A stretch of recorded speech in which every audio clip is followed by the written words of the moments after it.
हमेशा तैयार हैं आप लोगों के लिए। इसीलिए उम्मीद करता हूं कि अल्लाह ताला आप लोगों को सलामत रखे, खुश रखे और आबाद रखे।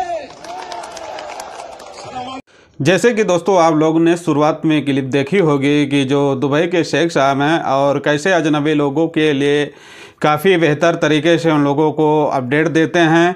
और ऐसे में देखा जाता है कि शेख साहब काफ़ी अजनबियों को हेल्प करने का तरीका भी बताते हैं। तो चलते हैं दोस्तों, आज जो अपडेट दुबई की निकल के आ रही है और शेख साहब क्या कर रहे हैं, तो इस वीडियो के माध्यम से आप लोगों को काफ़ी जानकारी मिलेगी। और वीडियो को पहली बार अगर देख रहे हैं तो चैनल को लाइक और सब्सक्राइब जरूर कर लेना। जो दुबई की रिलेटिव अपडेट रहती हैं, खबर कुछ रहती हैं और कुछ ज़रूरी इंपॉर्टेंट अपडेट निकल के आती हैं तो हम अपने चैनल के माध्यम से आप लोगों के बीच शेयर करते रहते हैं। चलते हैं दोस्तों, जो खबर निकल के आ रहा है। जैसे कि दोस्तों आप लोग जानते हैं कि दुबई में नया साल आने के बाद में नया कानून भी लगाया गया है। नए कानून के मुताबिक कहा जाता है कि जो लोग वहां पर काम करते हैं, अजनबी लोग हैं, और उनके लिए कुछ नियम भी बनाए गए हैं। उस नियम को अगर आप फॉलो नहीं करते हैं तो आपको काफ़ी समस्या आ जाती है। जैसे कि देखा जा रहा है कि इन दिनों के जो लोग माफ़ी प्रोग्राम का जो सिलसिला चल रहा था, और वैसे में बताया जा रहा है कि वो माफ़ी प्रोग्राम का सिलसिला बंद होने के बाद में अब देखा जा रहा है कि काफ़ी बड़ी मात्रा में काफ़ी लोगों की गिरफ्तारी हो रही है। जैसे कि देखा जा रहा है कि काफ़ी लोगों को मुल्क भी भेजा जा रहा है। ऐसे में कुछ वीजे से रिलेटिव भी अपडेट निकल के आ रही है, जहां पर देखा जा रहा है कि अब 5 साल का वीज़ा अब लगेगा। जो लोग दुबई जाना चाहते हैं तो या तो दुबई में काम करते हैं तो उन लोगों के लिए वार्निंग जारी किया गया है।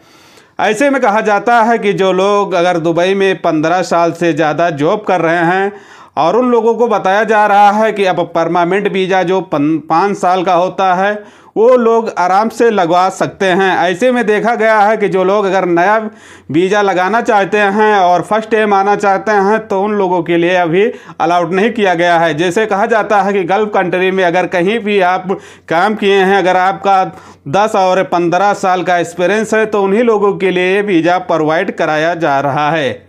ऐसे में देखा जा रहा है कि इस वीज़े से काफ़ी बड़ी फैसिलिटी भी प्रोवाइड किया जाएगा। जैसे कहा जाता है कि किसी के साथ कोई गलत व्यवहार होता है और कोई सिस्टम के साथ में ऐसी रोक छेक होती है तो उन लोगों के लिए काफ़ी सेवा भी उपलब्ध किया जाएगा। यही नहीं देखा जाता है कि अगर आप उसमें आप अपनी नौकरी को इस जॉइंट से ख़त्म करते हैं तो वहाँ पर देखा जाता है कि बड़ी मात्रा में आपको बोनस भी दिया जाएगा। लेकिन ऐसे में देखा जा रहा है कि जो 55 ईयर्स के हैं उन्हीं लोगों के लिए ये वीज़ा रेन्यूअल वीज़ा अप्लाई करने का प्रोसेस दिया गया है। जो लोग 55 ईयर से कम हैं उन लोगों के लिए ये प्रोसेस नहीं है। तो ये कुछ ज़रूरी और इम्पोर्टेंट अपडेट थी। और जो दूसरी इम्पोर्टेंट अपडेट निकल के आ रही है कि इन दिनों देखा जा रहा है कि शेख साहब ने, जैसे कि आप लोग ने वीडियो में देखे होंगे, कि कह रहे हैं कि अगर जो कंपनी में अगर काम करते हैं, अगर कंपनी आपका वेतन नहीं देती है और अगर कंपनी आपकी आईडी नहीं बनाती है तो आप ऐसे में देखा जाता है कि आप जाकर मोहरे में कंप्लेन दर्ज कर सकते हैं। दर्ज करने के बाद में मोहरा खुद एक्शन लेकर और आपको जो वेतन है वो भी दिलाएगा। और अगर आप विजिट करना चाहते हैं अपने देश के लिए तो आप विजिट भी कर सकते हैं।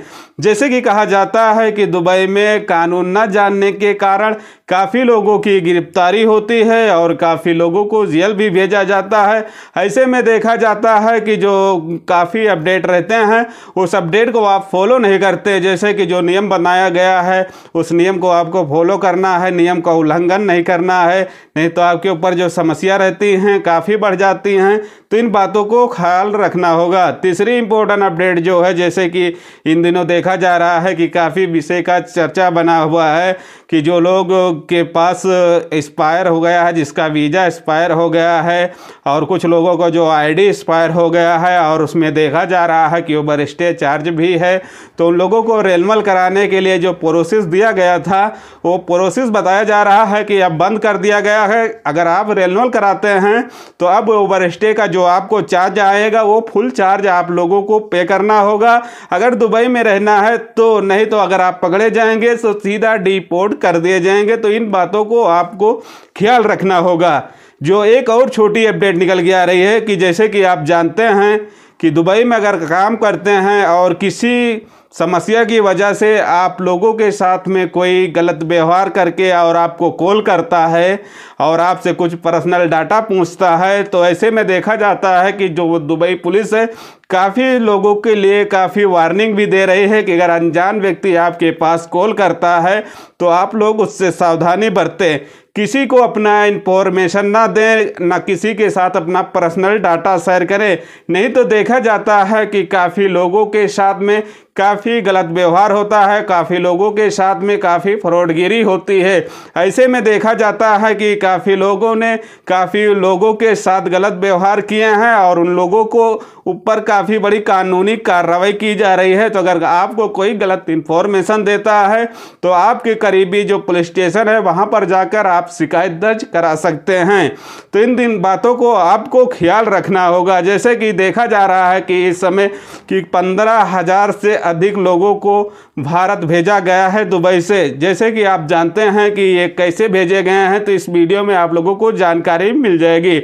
जैसे कि आ जाता है कि जो इंडियन एम्बेसी है और यहाँ पर देखा जाता था कि ये 15,000 से अधिक जो भारतीय हैं ये दुबई के अंदर गलत तरीके से काम करते थे। जैसे कि बताया जाता है कि इनकी आईडी एक्सपायर हो गई थी और इनका जो वीज़ा है वो भी एक्सपायर हो गया था और इनके ऊपर बड़े मात्रा में जुर्माने थे। ये लोग अपने देश के लिए नहीं जा सकते थे। लेकिन जहाँ तक देखा जाता है कि जो माफ़ी प्रोग्राम का सिलसिला चलाया गया था और इसमें देखा जाता है कि इंडियन एम्बेसी काफ़ी हेल्प करके और 15,000 से अधिक लोगों को निकालने का भी काम किया है। जहाँ पर देखा जाता है कि अभी इंडियन एम्बेसी की तरफ से ये डाटा शेयर